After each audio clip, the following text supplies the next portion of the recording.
This session is titled Autonomous Mobile Robots 101, Part 2, Intelligent Sensing, and is brought to you by onsemi. Our presenter is Theo Kersjes. He's back for his second summit session of the month. Theo is an applications marketing manager with over 25 years of international experience in product management, marketing, and applications in the semiconductor industry. He is currently responsible for industrial business development and solutions in the Advanced Solutions Group. At onsemi, Theo created the autonomous mobile robot technology demonstrator that includes brushless DC motor control, image sensors, LED lighting drivers, power conversion, and connectivity solutions. Following the presentation, we'll have a live Q&A with Theo. You can submit your questions at any time during the session using the Q&A box on the right-hand side of your screen. And at the end of the session, I will be announcing 2 winners of this live sessions giveaway. Thank you so much for joining. And with that, I'll hand it off to Theo for his presentation. Hello and welcome to Part 2, Intelligent Sensors Solutions for Mobile Robots. I will go over market trends and challenges that mobile robots face, and then highlight specific onsemi products from the onsemi system selection guide for autonomous mobile robots. In the bottom right, you see the type of mobile robots this applies to. As we also have a portfolio of automotive sensor solutions, some high-level differences between these are: robots are way slower than cars. Most are even at walking speed. They are currently still mostly in controlled spaces, like factories and warehouses. And traditionally, conveyor belts or other industrial machinery would slow down and even stop if some sensor indicate that there is uncertainty. You don't want your self-driving car to slow down compared to other traffic too much on a highway if it's uncertain. In the middle of the slide, there is the autonomous mobile manipulator, an autonomous mobile platform with a robotic arm on top of it. A good use case to look at for sensor integration. Next to it, on the right, there is also the humanoid robot and the wheeled humanoid robot. These wheeled humanoid robots are more energy efficient for industrial application in controlled spaces where the floors are smooth. As mentioned in part 1, some of the mobile robots that came before these systems I just mentioned were programmed and used with traditional software development methodologies. And going forward, no-code solutions are deployed. Examples are setting waypoints or using prompt engineering with speech to text. I included the last 2 categories, the autonomous delivery robot and drone, to highlight robots that are moving out of controlled spaces. In the open air, they can encounter challenging light conditions or low frequency and/or unanticipated scenarios, sometimes more similar to self-driving cars. Robots in spaces where there can be people have to be safe around these people and even work together with the people. These robots are called cobots, collaborative robots. On this slide, the top row are not cobots. All are controlled by central management systems, no collaboration with humans. This has to be a full planned factory. You can't build as you go. You can add more of these warehouse robots to allow some of them to charge. Amazon has more than 1 million of these warehouse robots in service. In the top right, there's a grocery picking solution. This specific picture, the lights are turned on so we can see the robots, but in normal operation mode, they would even turn the lights off. This is called the dark factory. The bottom left is also not a cobot in this setup. You see here some robots that are unloading a truck and placing products on a conveyor belt or in a bins. People are working on the other side of the conveyor belt or the bin rack and are safe in that way. Then the bottom right 3, they are cobots. These do need extra safety measures if motor control fails.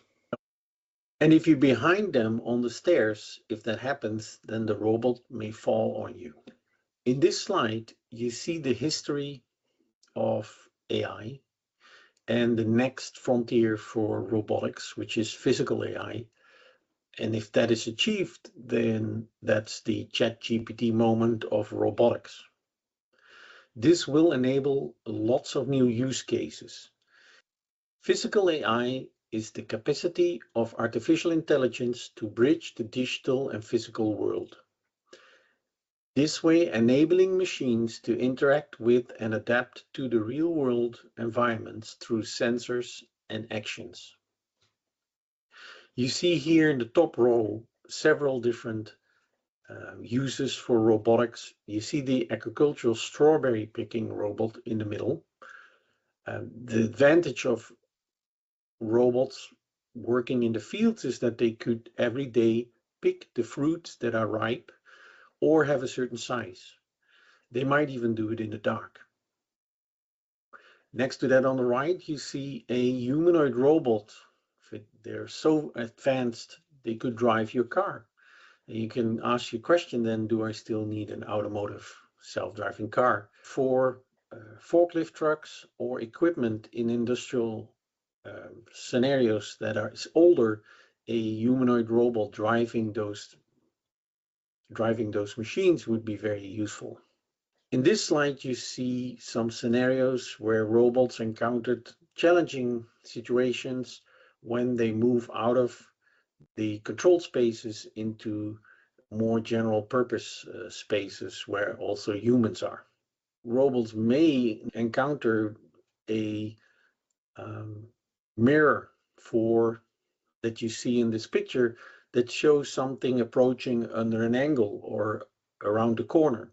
For us, something that's very clear immediately when we look at it, a robot image sensor might need to classify this object as a mirror and then have an algorithm to know and understand that things it sees in the mirror are actually approaching under a different angle. And a drone might even, if it uses an image sensor, think that it's a window it can fly out of. So for this, you might deploy other types of sensors that have an easier task of detecting that this is a solid surface. For instance, like an ultrasonic sensor. Ultrasonic sensors can easily detect that the mirror is a solid wall or glass objects, that they're walls or objects that are in the way that you might not recognize with an image sensor. In general, for robots currently, it's still hard to detect if there's liquids on the ground or objects, like in the bottom left, what these objects are. Another challenge for robots is in the bottom left second picture, large openings for railings that may be not completely visible with their sensors. So if you have a 2D LiDAR system that would just look in the empty space of this railing, then the security robot has a hard time detecting the railing itself and might even fall down the opening behind it. And same with tapes or ropes that are at different levels in front of the robot. There have been challenges with that. And on the far right bottom, another challenge is purposely misleading the robots or mishandling them and be able to handle those kind of scenarios. So for all of this, you need to simulate and use digital twin in a simulation environment. So a virtual environment, very important to create synthetic data for specific use cases that are either hard to simulate in the real world, or you can accelerate learning or copy or spawn many different versions of the robot to train them. Something that is progressing is standards for these simulation worlds, and where you could have a certain safety contributed to a robot if it can handle a specific simulation environment.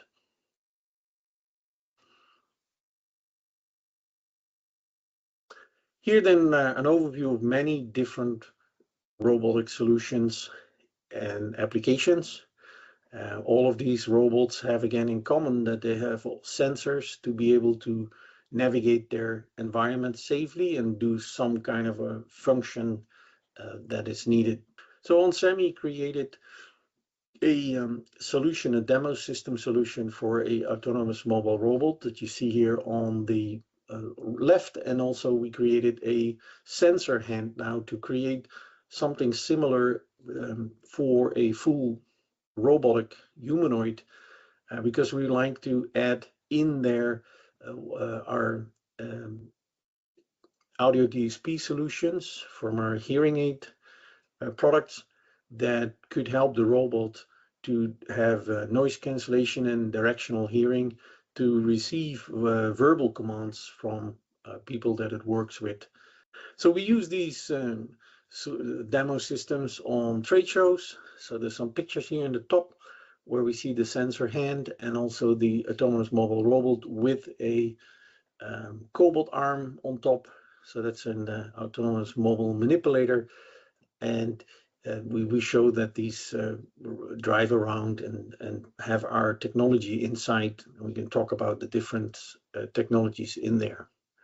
One of those technologies is, for instance, ultrasonic lens cleaning. So it's a different function for ultrasonic distance measurements. Now here we use it for ultrasonic lens cleaning of a camera lens.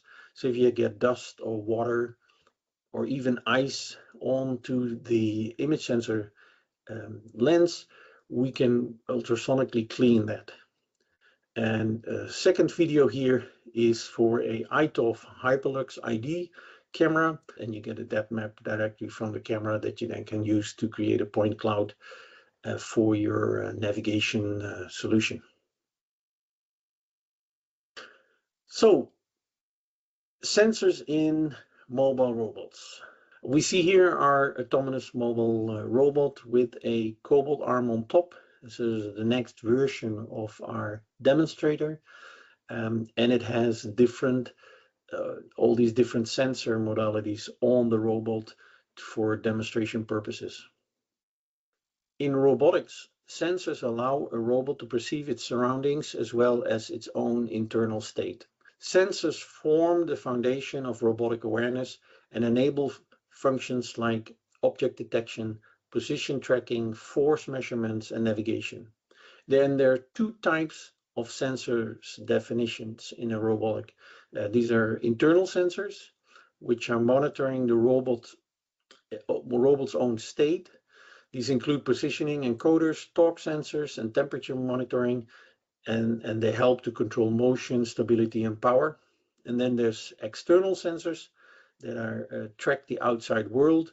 These include vision systems, proximity sensors, and range sensors, and they're used for collision avoidance or identify objects.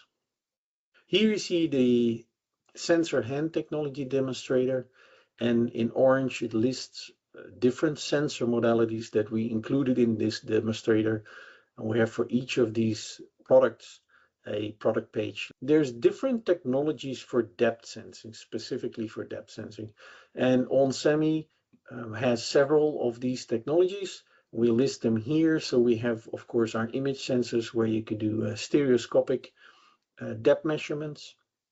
There is our iToF solution, which is an indirect time of flight image sensor that directly captures depth and can provide that to the outside compute. Then there is a direct time of flight LiDAR solution and ultrasonic solutions. The process of combining two or more data sources to generate a better understanding of the system is called sensor fusion, and the step is mandatory in robotics as it provides more reliability, redundancy, and ultimately safer systems. Here you see an example of sensor fusion, a very common example that everybody probably knows here at the top, which is your backup camera. This is sensor data that is used for human consumption, and so it's a camera system overlay with ultrasonic distance measurements and then graphical obstacle blocks that are drawn in your overlay based on what your ultrasonic sensors provide you information. This can be done with a car. You can also do this with a boat. The data in the bottom highlights some sensor fusion in our mobile robot. You can see that the robot has an image sensor. The image sensor detects a RUCO marker in the image, and it plots a path to that marker. And you can also see in the middle picture a 3D LiDAR information that it received from its surroundings. Now this sensor information is for machine consumption. So to display it for us to see what is exactly happening, you have to use tools like Foxglove, which show all the different sensor data. As now shown, sensor selection depends on the use case and is a trade-off between many factors. Some sensors have no issue in the dark as they use ultrasound, or they bring their own structured light outside of the visible spectrum, like LiDAR. But these have very low resolution compared to image sensors. onsemi has a family of image sensors to choose from, as image sensors also have different trade-offs. An easy example is how many megapixels a sensor has. The more pixels, the higher the resolution with more information, but this does result in higher data bandwidth, processing requirements, and larger dies. Let's go over the sensors shown in the overview, starting with the image sensor. Here are examples of environments with high dynamic range. Warehouses that have natural light can have harsh shadows areas and also very bright areas. And AG Tech, and on the road, the sun can be directly behind an object of interest, like a traffic light. Even for humans, these are challenging situations. onsemi has special sensors that have a high dynamic range feature. This is achieved through technology like multiple exposures in the sensor and other specialized sensor architectures. As can be seen in the right top image, a sensor without HDR may not see outside a tunnel versus a sensor which with HDR enabled that can see the objects in the distance outside of the tunnel. And even for AI models, if the input is an area of white pixels, the resolution can be as high as you want. There is no object detection.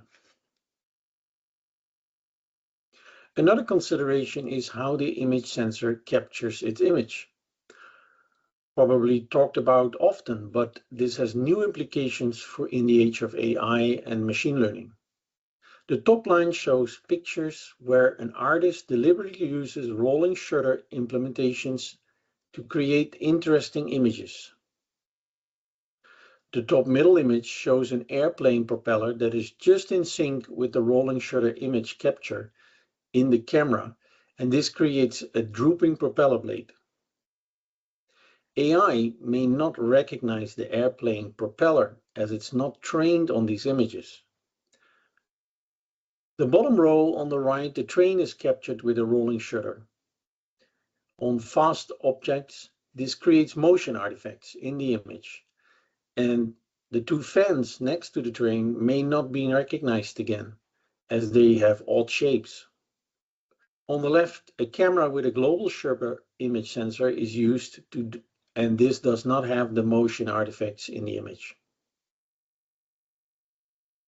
Here you see the Hyperlux image sensor family from onsemi, and for each of the sensors in this family, you can see if they're rolling shutter or global shutter. This is indicated with an RS and a GS in the top right corner of the sensor name.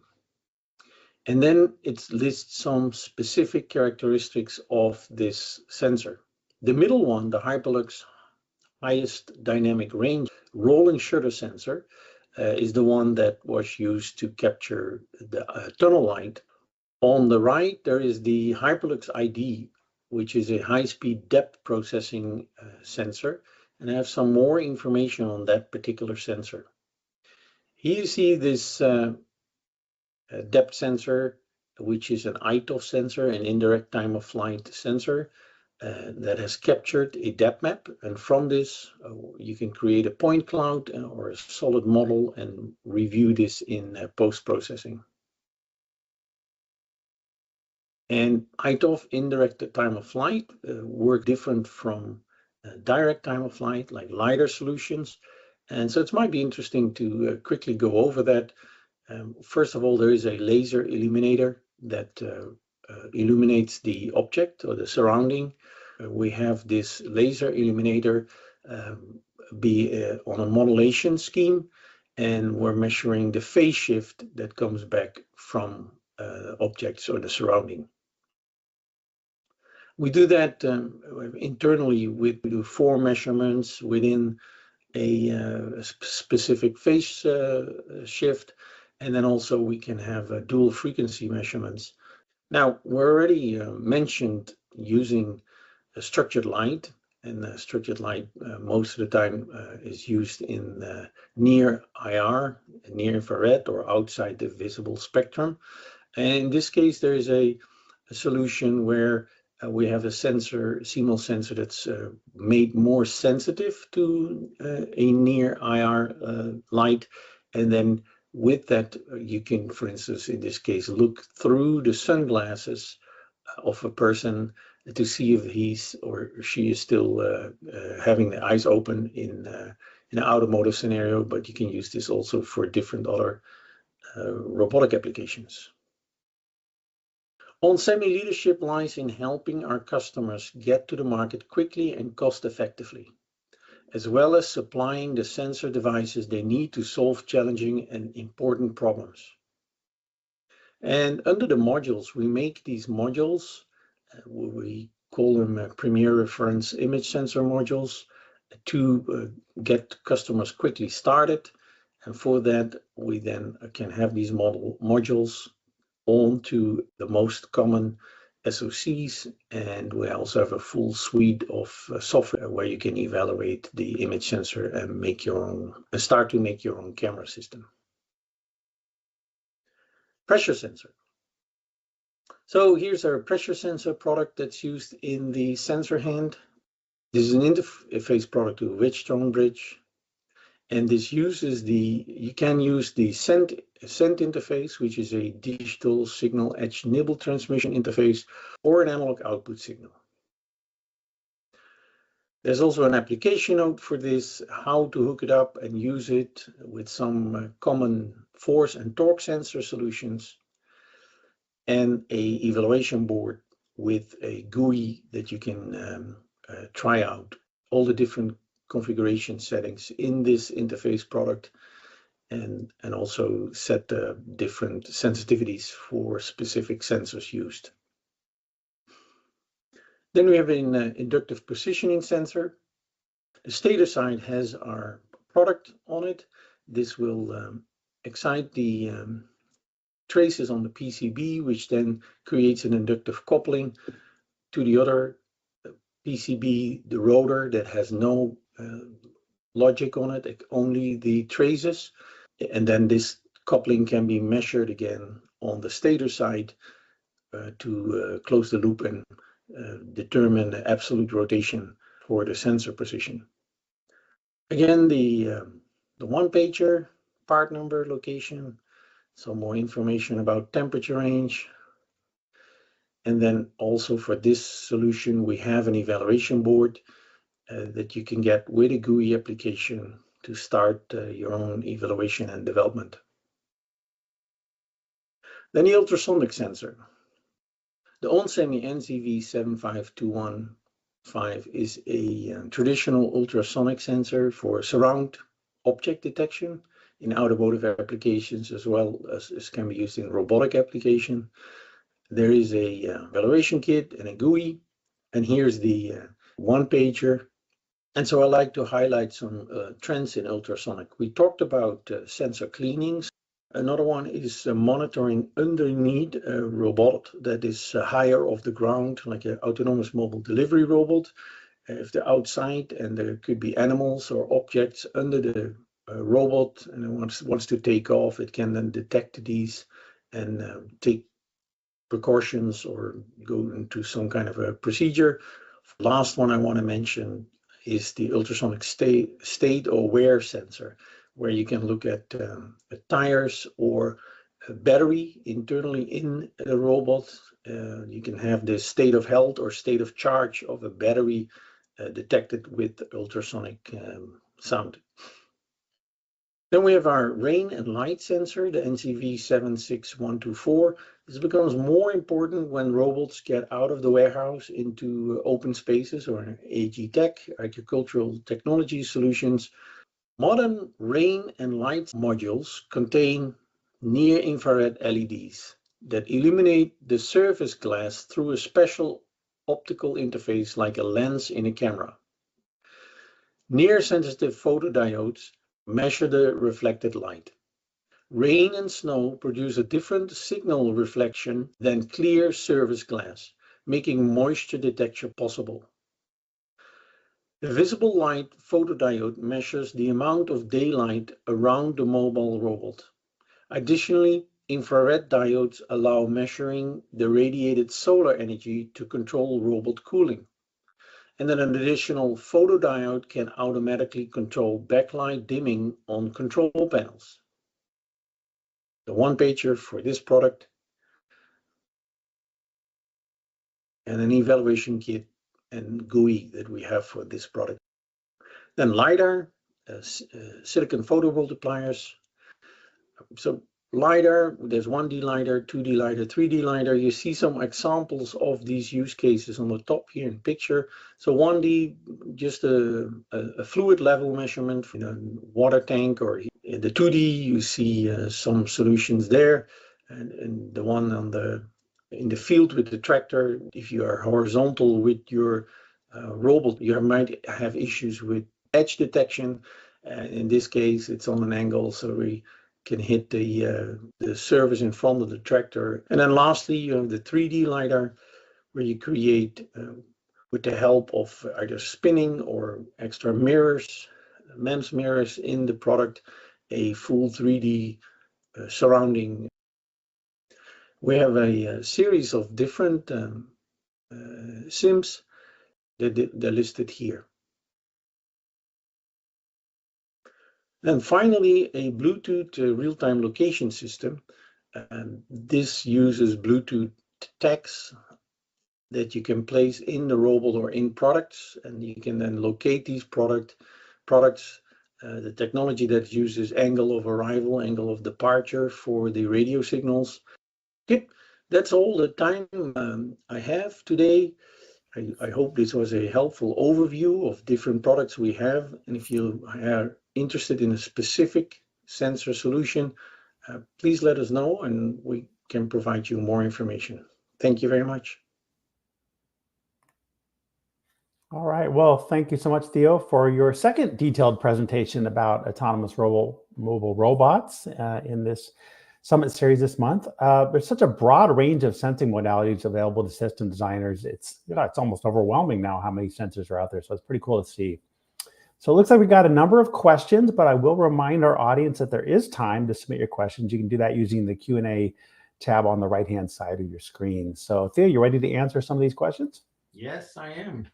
All right. So first off, we have